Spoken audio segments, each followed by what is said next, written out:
All right. So we are live on YouTube right now.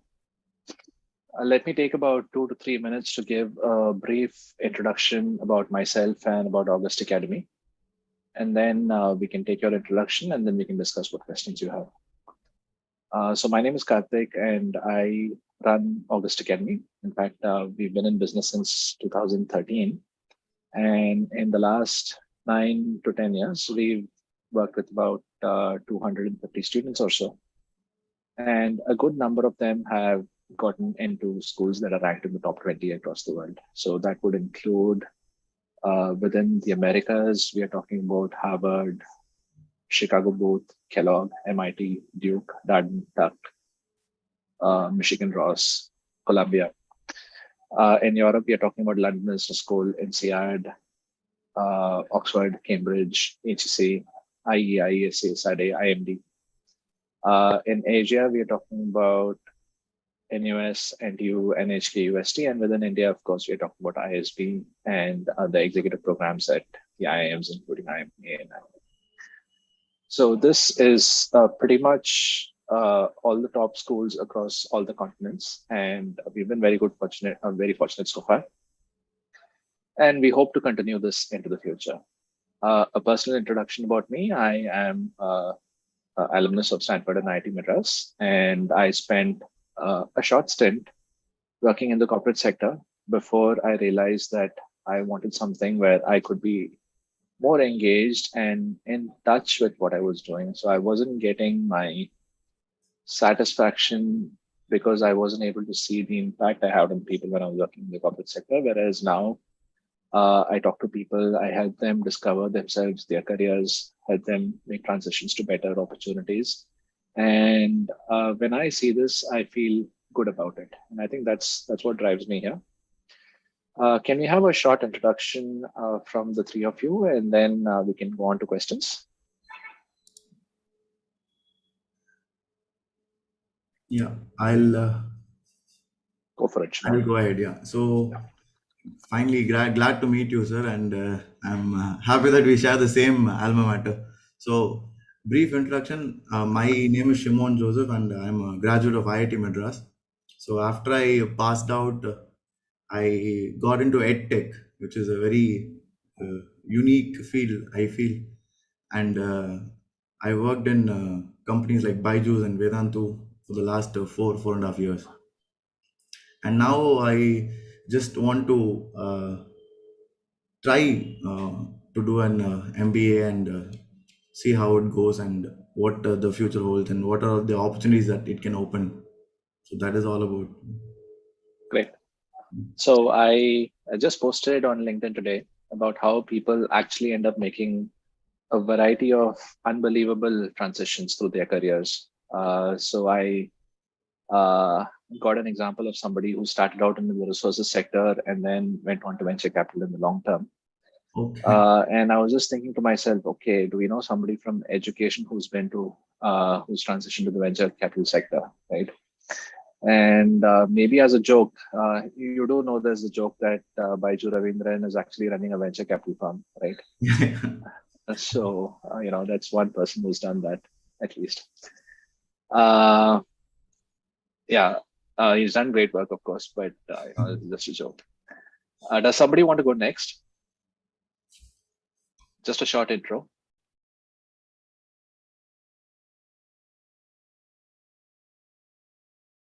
Yeah, hi, I could go next. Yeah, hi, Donna. Hi. So basically, I've been working for the last 6 years.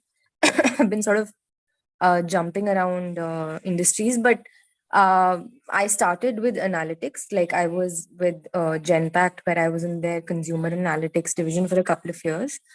Then basically, I really got interested in the impact consulting space. So I was with a homegrown impact consulting firm called Satwa for around 3 years, 3.5 years. And now I've basically joined the leadership team of a health tech, a femtech. Basically, it's focused on women and their health issues.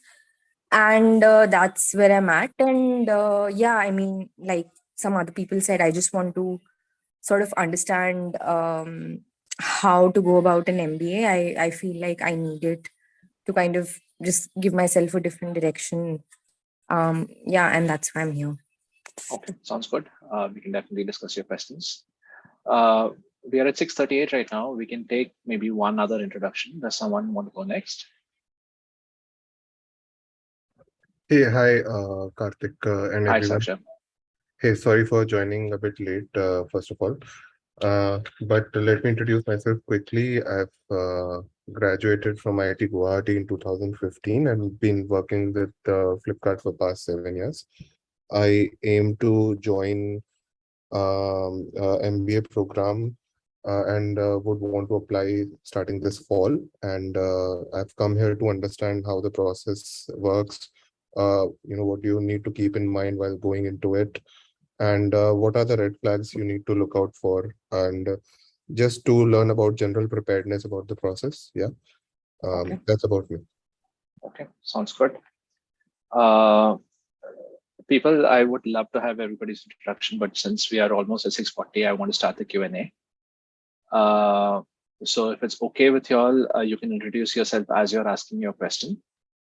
I don't have a presentation. I'm just here to answer questions. So please go ahead. Anybody can go first.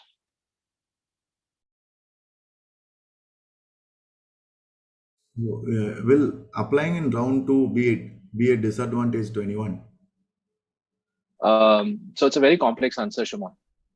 Okay. The basic idea is, let's say you have whatever work experience you have. Obviously it's expected to be plus 4 months in round 2. So that's the only difference. That's not a huge change. But let's say you're done with your Gmat and you've reached your target score, and you did this in February or March of a particular year. If you're somebody who's in this category of candidates, then I think you should apply in round 1, because there is no good reason for you not to apply in round 1. Okay. But then not a whole lot of people are in that bucket. That is the honest and sad truth. Why are people not in that bucket? Because people wake up to the prospect of Gmat very, very slowly. And then sometimes people underestimate what it takes to get a good GRE or a Gmat score. So their first attempt in Feb or March is probably not optimal. And then they try to do it once more, and then once more, and then once more. And then, by the time they hit August, they're still somewhere in the middle of that process, not at the end of that process. So if you're in August and you find that you've not taken the exam, and if there's some other reason for why you're not ready to apply in August, then I think you should consider round 2.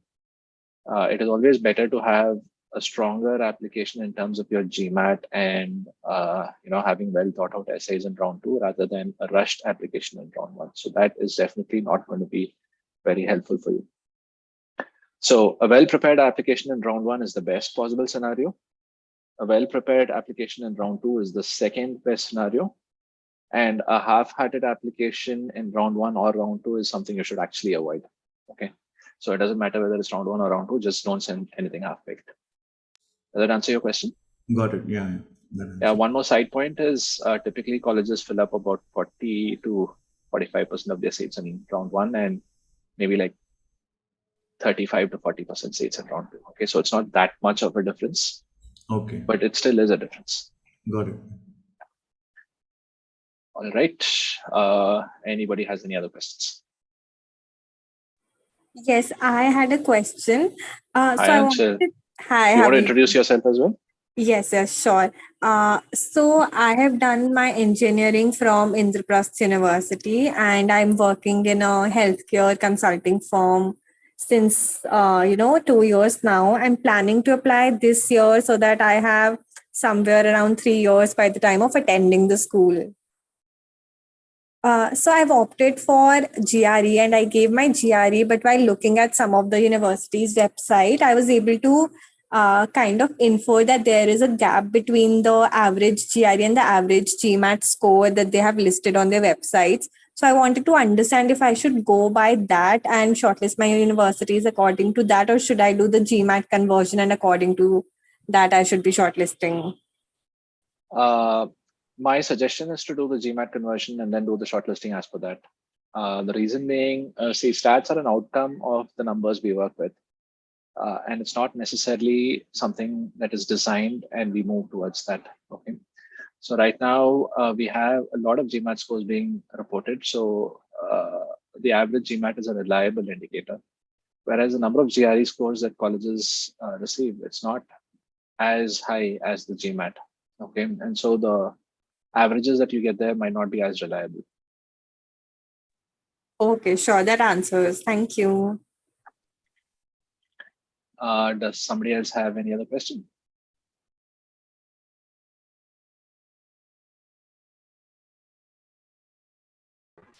Yeah, Karthik, sorry, Anubha, you go ahead. No, please, actually, you can go ahead. Sorry. Okay, let me just share my doubt here, Karthik. Okay. So basically, what I want to understand is if, say, for example, one of areas, so if all candidates are evaluated on various criteria, and if one of those criteria, say, for example, extracurriculars, is something I know I'm not very good at, right? Or maybe in a pool of candidates, I'm a below average candidate in that particular section. Okay. How do I navigate any questions around it? There could be some essay questions around it. There could be some video responses that some schools have these days that could be around it. How, basically my core question is, how do I navigate a weaker area of my profile when confronted with the particular question in application process? Okay. There's nothing much you can do about it. I think the first step is to acknowledge that. All right. Think about why you've not had the opportunity to spend a lot of time with regards to your extracurriculars. And sometimes it may just be that you're at a very, very busy job, in which case it's okay. I mean, they may not have that high of an expectation from you with regards to how much extracurriculars you should have, right? So that's the first step, acknowledgement. The second step is analysis, why, right? Now, if you're not in a very busy job and you still don't have a lot of extracurriculars, then what I would ask you to do is think about where you're spending your time, right? What I mean by that is, let's say we work Monday to Friday, 10 hours a day, 50 hours, right? And let's say the weekdays are, I mean, you come back from work and you're tired, you don't want to do anything, you just watch Netflix or something. So what are you doing on Saturday and Sunday? How do you spend your time, right? So maybe you're not contributing hours towards community service. That's fine, okay?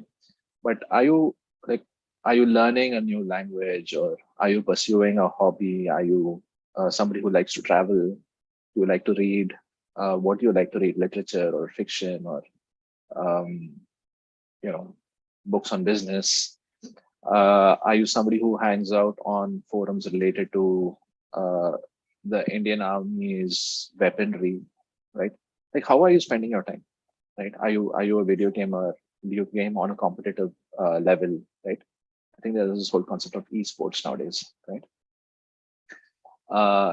Photography, right? I mean, so I'll tell you, I mean, I don't get a lot of time away from work nowadays, okay? But, okay, I find it really hard to say this, but maybe about 2 months ago, I took a morning off to go around with this group called the Chennai Photo Work Group. And then, we went to one area in Chennai and then we took pictures. So we were like early in the morning, Sunday around 5 a.m. or something. It was quite nice. They do this every other week. I've traveled with them for 2 weeks in May, right? And then I just stopped there. But that was something I really enjoyed. I got to meet lots of cool people from all walks of life. There were consultants, there were creative types. Most of them were creative types. First of all, I'm like a logical thinker and they were like creative thinkers. So there's a lot of cross-pollination there. I mean, cross-pollination is a very business word. It's getting abused and all that. There's a lot of interesting exchanges there, right? So think about where you're spending your time. Some of these can actually be reported. Okay, I'm proud of talking about my photo works, right? I think I learned a lot. I think I made some good pictures, and I'm quite happy to talk about them. Not very happy to talk about my Netflix adventures, right? I mean, it's like, yeah, fine. I mean, it's not like I watch anything controversial or anything, but it's just that presents the picture that I'm a lazy couch potato, which I probably am, but I don't want to talk about it. So anything other than Netflix, just talk about it, be happy to do so. And the next step is what are they going to be asking you, right? They may be asking you a question along the lines of what do you do and how do you gain from it? So I just told you some things about how I gain from my photo work. Yeah, does it answer your question, Sakshan? Yeah, actually, that's a lot of great input, Karthik, and thanks for sharing that. Yeah. All right. I think Anuba had a question, right? Sure. So good evening, sir. Good evening to everyone else as well. So to give you a brief, introduction about myself, I do have around 9 years of an experience, and it's majorly into tech consulting that I've been aligned to, and I've worked across different industries and different areas of consulting, technology consulting, as a matter of fact. Saying that, actually, I've done my MBA as well. Basically, I've done an executive program from one of the IIMs time back, and I have specialized into marketing and strategy. And then it's been 3 to 4 years post MBA that I'm working again with the tech consulting firm now. Basically, I am not looking for a 2-year MBA program. I was much when I went to the web, when I read about it about online as well. I thought that instead of a 2-year, I think it would be much more better for me, as I have a lot of experience as well, to align myself with a 1-year program. But saying that, I wanted to understand your point of view on a 1-year program that they have in hand, the kind of opportunities that the 1-year program bring, whether it's worth the investment or not. Then secondly, what schools I should be looking out for this 1-year program if I go. And again, I believe that there is GRE, Gmat, and they do have their other exam as well that they've come up with a shorter version of Gmat. So which of the exams should I be, studying for? So yeah. Okay, sounds good. So Anuba, let me just paraphrase. You have 9 years of experience, most recently in technology consulting. You have an executive MBA from one of the IIMs, and you want to know what the ROI is on doing a 1-year MBA from abroad, right? Correct, sir. Okay. Whether it's worth it. And why do you want to do an MBA? So basically, when I had left my job time back and went for a 1-year program as well in India, I was looking out for going more towards learning the, onto the business side of things. But unfortunately, post our MBA, I think majorly the companies that had come in were more inclined towards business, but towards kind of an integration of business and technology. But I couldn't really get the whole MBA flavor, the business flavor, and working with clients, as in having a direct exposure with the clients is something that I've seen, though we have, but still it's very restricted, I would say, which I couldn't get. So saying that, I think I couldn't use that knowledge of business to an extent. And I do have friends with 2-year program as well who have done, not say with different MBA, but yes, the kind of exposure I believe that they have in terms of client, in terms of work, as compared to when people do it abroad, is pretty different and restricted. So yes. So my sense is, based on what you're telling me, it may just be that you are in the wrong role. Okay, so by all means, prepare for an exec MBA. That's okay, but it may also help for you to just put yourself in the job market again and try to see if you can pursue some other opportunities, and that may just give you the business exposure and the client-facing responsibilities that you're looking for without necessarily having to go through the MBA process. So that's one thing for you to think about. I know you didn't ask me that. With regards to the ROI on a 1-year program, see, there are two options. The first option is to go for a regular MBA program, and the second option is to go for an executive program. Now, typically, when somebody comes to me and says they already have a regular MBA, I tell them, okay, so you have a regular MBA from India, you can do a regular MBA from the US, or you have a regular MBA from India, and if you're slightly senior, maybe you should consider an executive program in the US. So these are typically what I've advised candidates to do in the past. Now you have an executive MBA already.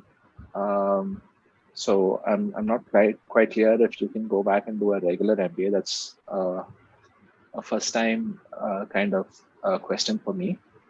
But definitely, I think you should be able to look at executive programs abroad. Okay. Now, executive programs, there are very few full-time programs. Stanford, MIT, and London Business School have their Sloan Fellows programs. They have different names for it, but essentially they all originated from a common place. Kellogg has a one-year program. Emory has a one-year program. Marshall has something called the IBAD program. So these, and anyway, Kellogg and Emory are not executive programs. They're regular programs, but the population that takes it up is slightly older. Okay. And the same thing goes for INSEAD and IMD as well. A slightly older regular MBA program, right? So these are really all the programs that are in contention for you. Okay. So the first preference would be for the executive level programs, which include IBAR and the London Business School program and Stanford and MIT. The second preference would be your Kellogg, Columbia, Emory, Marshall, IMD, and INSEAD. Okay, so that's a segmentation for you. There's a third category of programs that you can look at as well, which are the part-time executive MBA programs. Like INSEAD has one as well, and you would not be studying on campus full time, but you would go there periodically, and you would attend classes and then come back. Okay. So INSEAD, for example, you may go to Singapore or Dubai to attend classes and then you'll come back. And INSEAD also has this called the ILPSI, which is for Indian executives. Okay, that's where you attend classes in Bombay or Singapore. So these are some programs that you can think about. There's pros and cons to everything. Typically, executive MBA programs are not very well known for their placements. Okay, the reason for this is that somebody who's entering the executive MBA, half the time they are sponsored by their companies, so colleges can't do anything to contradict that. Okay. The other half of the time, I mean, in fact, 100% of the time, the people who come into executive MBA programs are at a slightly more senior level. And it's slightly more difficult to find a job at a suitable level of seniority for them. Okay. So the candidate may not want to take up a fresher role, and the kind of executive roles that the candidate is well suited for, searching for such jobs is more of an art than a science, right? So the executive search process is a little restrictive, and colleges may not have the expertise in that. So for these two reasons, the job search is slightly more difficult than that for a regular MBA program. But if you can take charge and if you can take ownership of the job search process, you still have the brand of a big name college working for you, right? So that is still an advantage. But you have to take care of finding the opportunity. You have to take care of negotiating, the package and all that. The college may take a backseat there. These are just some of my thoughts on it. But do you have any follow-up questions on this? Sure, so I understood pretty much. Understood that. I mean, just from your own perspective, like, is it worth looking at the one-year program, or if your experience in the past with any of the students have paid off well, or if a negative sense as well that you have seen, if you can share it, would be really helpful. So I think whether it's worth or not, it's a very personal question. Yeah? Mm-hmm. So you're putting in your money and you're taking out an outcome, right? And $100,000 has different value for different people, unfortunately. For me, it's big money. For Mukesh Ambani's son, it's pocket change, right? So, and likewise, what kind of value I get out of it, the outcome as well. That could be different from me and somebody else too, right? For me, it could just be scholarship. For somebody else, it could be like making a very valuable pivot from one sector to another sector. So all of these are differences, and you need to evaluate based on your financial position, how easy or difficult it is for you to, take care of the financials from your side, and what kind of medium to long-term impact that's going to have on your career and other life choices. And juxtapose that against the likelihood of making the career shift that you want. So it's a very personal question. Now, typically, it is difficult for people to find jobs out of it. Okay, but it's possible. I mean, I don't want to make it look like a very dark picture. It is possible, but you have to be a little bit more realistic as you approach it, as opposed to going into it with rose-colored spectacles. Understood. Sure, sir. Which answers all my question. Thank you very much.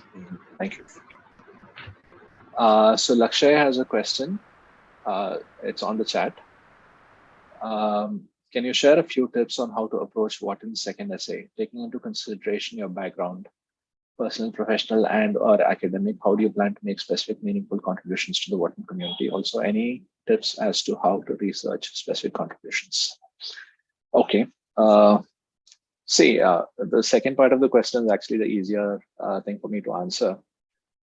Researching it is very straightforward, right? I mean, there's the website, there's the YouTube channel, there's talking to people. I mean, actually, let me put that first. There's talking to people, there's attending webinars. This is primary research where you're actually getting to interact with people and telling them about what you're good at and all that. And then they may be able to suggest something that's tailor-made for you, right? So that's the first step. The second step is passive and secondary research, which is based on blogs and YouTube channels. Okay. Now, what does it mean to have personal, professional, and academic background, right? I mean, personal background, there could be something very unique about where you come from. Okay. I find it hard to say, give an example here. Any example that I give has to be made up, right? But let's just say it's people from a minority may have a very strong experience here, right? A minority could be based on gender, it could be based on gender identification, LGBTQ, the entire spectrum. It could be based on ethnicity, people from East Africa, for example. So typically we tend to call all of these personal attributes, right? Because in some sense, it's not professional or academic. So sometimes people have certain voices that are not very well heard, and but then these voices are important as well. And because of their unique experiences, they may have something very unique to contribute. Yeah. So let's take the case of somebody from East Africa, right? It's not well represented in the world of business, but then it's somewhat accepted that if at all there's going to be growth in the world in the next 50 years, then Africa is probably where that growth is going to be. Okay. So what do you do and how do you do it? A person from East Africa is probably best likely to lend their voice towards that. Okay. And this is just a made up example I'm giving you. I'm not saying that this is the correct answer or this is the best answer. There could be aspects of your personal background where you can contribute something as well. Yeah.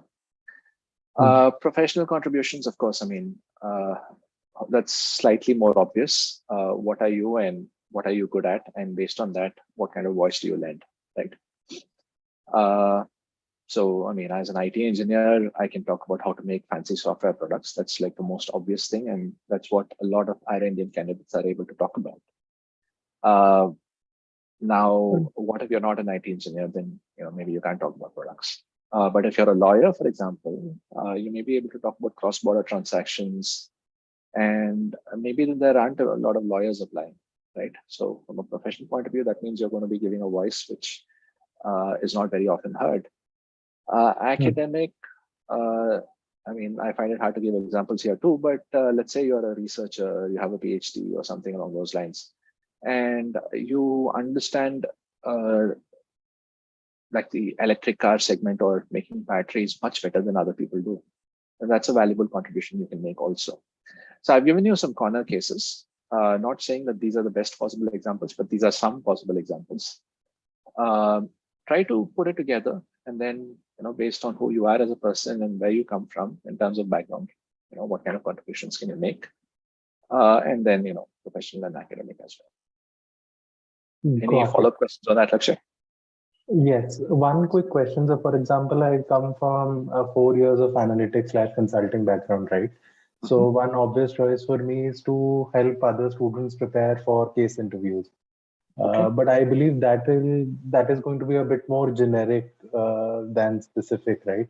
So, any tips on how maybe I can talk about the industries that I worked with, or any other tips on how I can make it more meaningful and specific?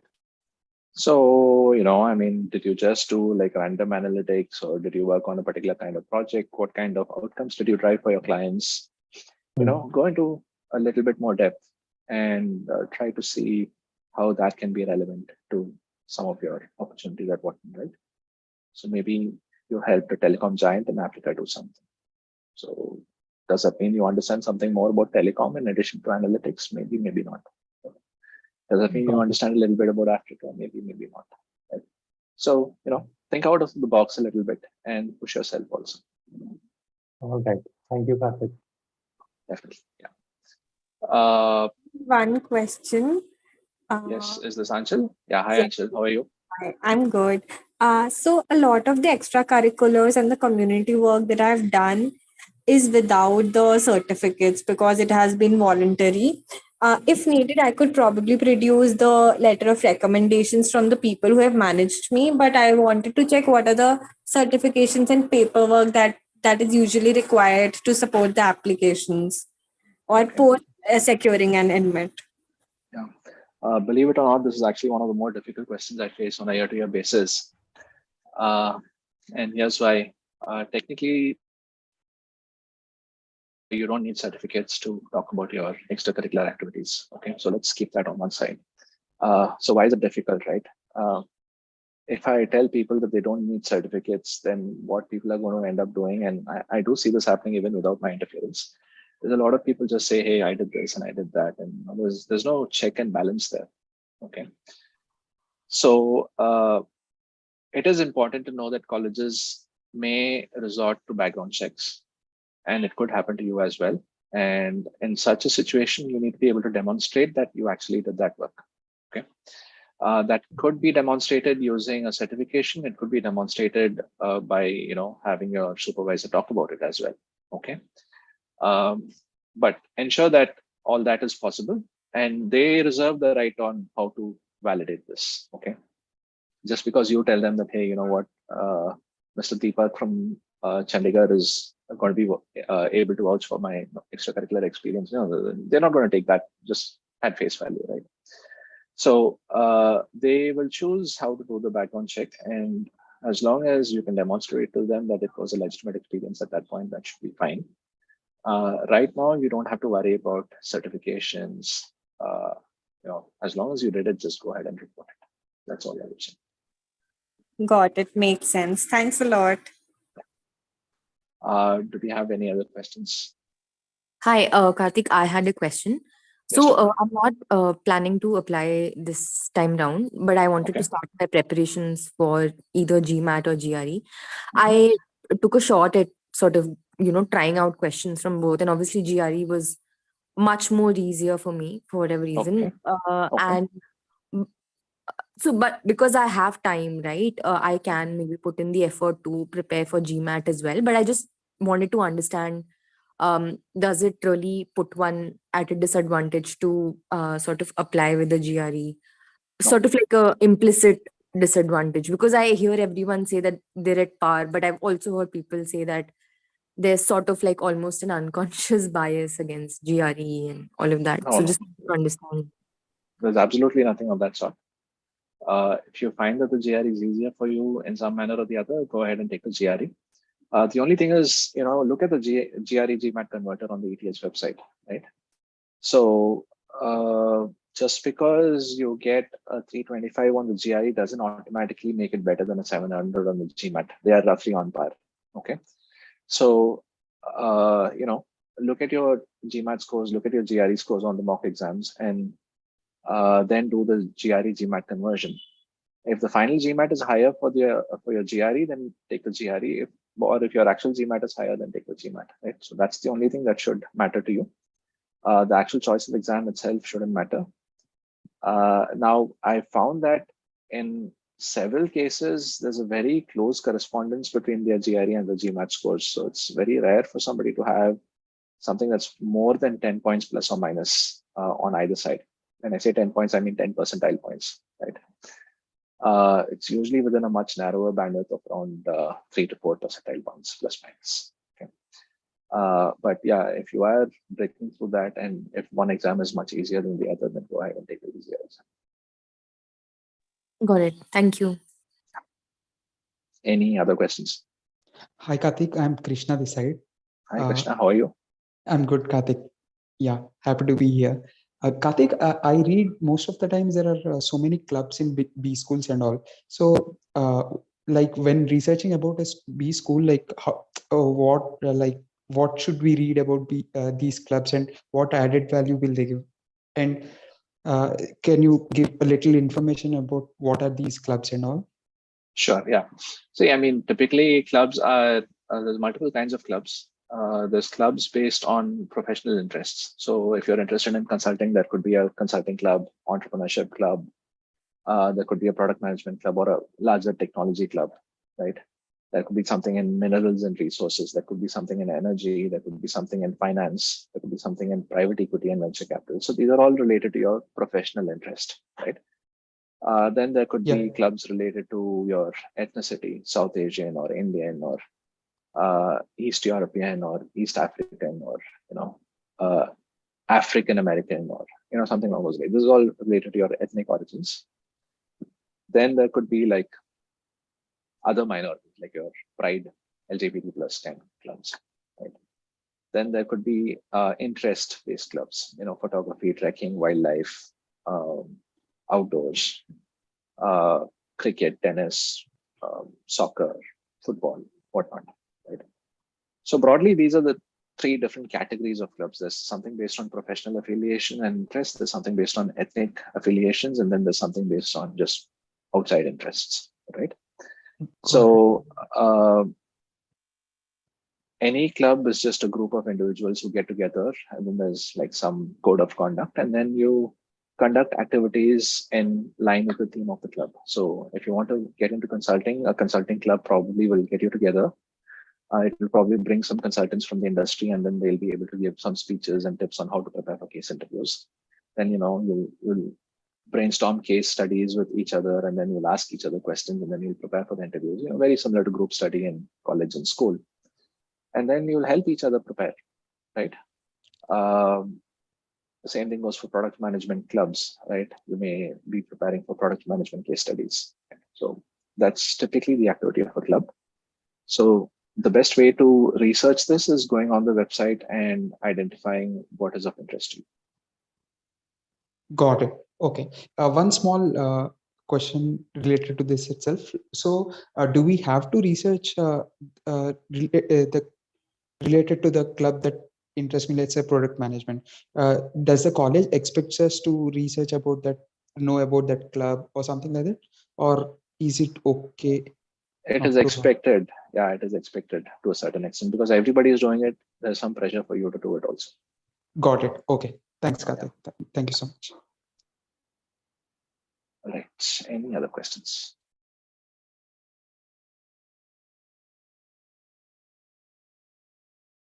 Okay, I'm going to take it as a sign that we are done with our questions for today. Thanks all for making it, and I hope I get to work with some of you through either R1 or R2. R1, we are almost getting to it right now. Let me just give you some information as to how we can proceed from here. Typically, people who attend our webinars, some of them are interested in working with us, and then they reach out to me. So if you want to do that, please send me an email. The next step would be to set up a one-to-one call. We have a charge of 2,000 rupees associated with the one-to-one call. So this is not like a permanent thing. This keeps changing, and then we keep revising it from time to time also. All right. But at this point, as of August 22, 2022, we're charging 2K. And then when you sign up, we'll subtract that. Okay. So that's how that works. What is a one-to-one call? It's a half-an-hour call. Usually goes for about 40 minutes or so. We'll discuss your profile. We'll discuss how we can work together, what kind of rough universities we can target. don't do precise shortlisting, but I'll give you some idea about what we can reach out for, right? Then if everything seems to be in agreement, then we'll start working together. Now, in terms of packages, we offer 3 tiers of packages. There's a comprehensive tier, and then there's an ultra tier, and then there's an all-in tier. Typically, we don't promote the all-in too much. It's a very intensive package, and it's also our most expensive. And we are not necessarily interested in pushing it on people. So let's leave the discussion outside. About 90% of the people sign up for the comprehensive, but 10% of the people end up signing for ultra packages. Right? What's the difference? In our comprehensive tier of packages, we have a limit of 1 call per college. So it's a 1-hour call. We have a brainstorming call for the college, and then the next call will be for the next college. Right? So that's it. And the ultra, that restriction is not there, but then we have a restriction of 1 call per week. Okay, so again, it's not like completely unlimited, but compared to the comprehensive, it's definitely much more relaxed. But everything else is actually the same with regards to both of these packages. We don't limit the number of reviews either way, and we don't limit the number of questions that you can ask us also. So we are completely open on both sides.